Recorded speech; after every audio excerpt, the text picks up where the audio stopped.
something very well. Thank you, ladies. Classes. The girls are here with their husbands tonight, Kim and Zach, and I appreciate their support. I'm happy you guys joined us this evening. Thank you to the Elgin Sports Hall of Fame for this wonderful honor. I think you should be commended as a group for all the terrific work you do throughout the years in the Elgin community. I think we should all give you a big round of applause right now.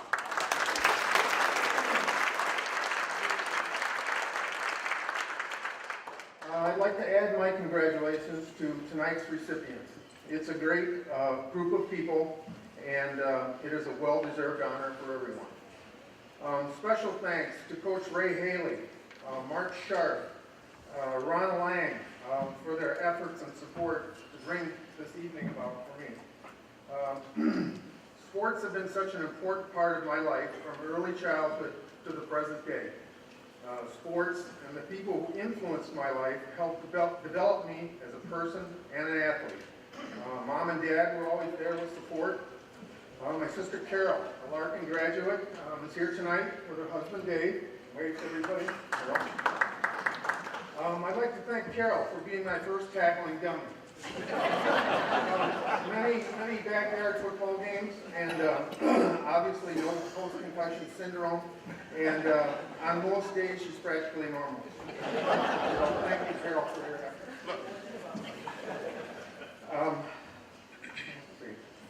Well, in 8th grade football, basketball, and track, Kimball Junior High, as a 13-year-old kid, I met Pete Kovacs. At first, he scared me to death. He was very demanding, but was always fair. Pete was a wonderful teacher who won me over. He taught me about effort, commitment, team concepts, and when I left Kimball, he was the best adult friend I had. I learned so much from him, and I thank you, Pete. On to Larkin, Coach Bill Hofstetter. My introduction to him was sophomore year during football equipment pickup day. A nervous 15-year-old kid, I was trying on a helmet, and all of a sudden behind me I hear this yell and scream, Lettow, I heard you're supposed to be a really good football player. Well, I'm going to personally find out what you got. I don't know, those of you who know Coach Hofstetter, when he gets excited, he would spit and kind of froth his mouth. His veins in his neck would bulge out, and he was pretty intimidating. Well, I was speechless. I just wanted a helmet that fit. But after 3 years went by, I realized I'd met another great teacher. In football and track, he basically taught me how to run. And to use my skills to the best of my ability, and I thank you, Coach Hofstetter. Coach Haley, although a little bit more laid back, he had his moments too. Coach Haley was in charge of the offense, and to keep our eyes open while making a block, Coach Haley used to walk around with a stick about 2 feet long. And he'd walk up during practice, and he would whack you across your face mask. And if you blinked, take a lap. So if I talk to anybody tonight and I don't blink, blame that guy back there. But he did teach me so many techniques on how to be the best running back I could be. From blocking, pass patterns, how to hold the football, how to take a hit, how to deliver a hit. It all helped me along with many outstanding teammates. Some guys are here tonight, and I appreciate you guys being here. And it all helped me to earn a football scholarship to the University of Wisconsin. And Coach Haley was a terrific teacher, and that helped me be the best I could be, and I thank you, Coach Haley. On to college and football at the UW with Coach John Coda, who recruited me. Freshman football. I'm so old, this is when freshmen were not eligible for varsity sports.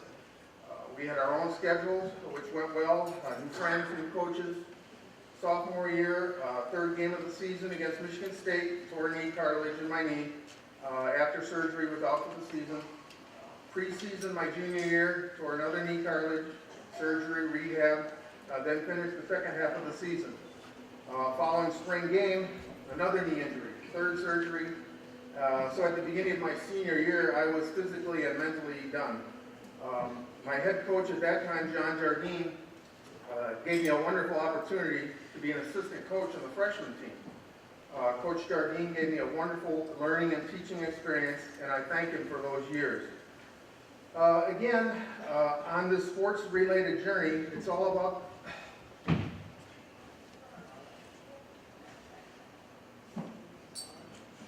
excuse me.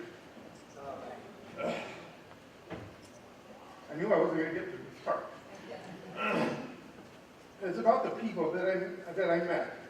Preseason, my sophomore year, at our football training table, meals were served in the same cafeteria. Well, I'm walking through the line and I saw a server.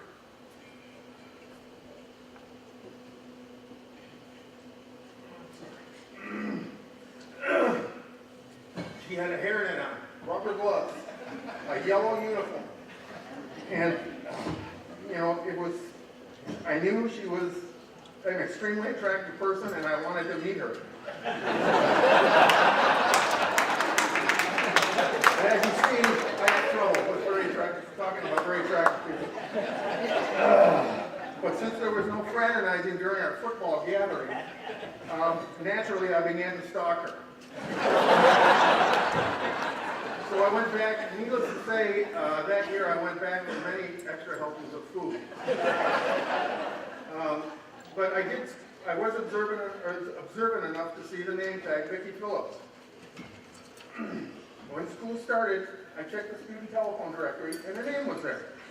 So I made the cold call, and she agreed to go out on a date with me, believe it or not. And as they say, the rest is history. 45 years later, 3 kids, and we're still roommates.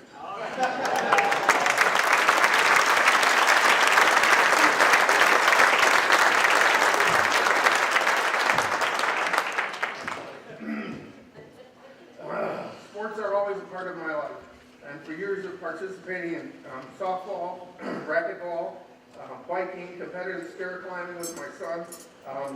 All 3 kids were 4-sport athletes. So I spent many hours as a fan and also coached all of our children and our grandkids now in organized sports. And I've enjoyed every minute. One of my favorite sayings, which I try to incorporate in my life, is we do not stop playing because we are old. We grow old because we stop playing. This has been a great, exciting evening for me and my family, and I thank you for this honor.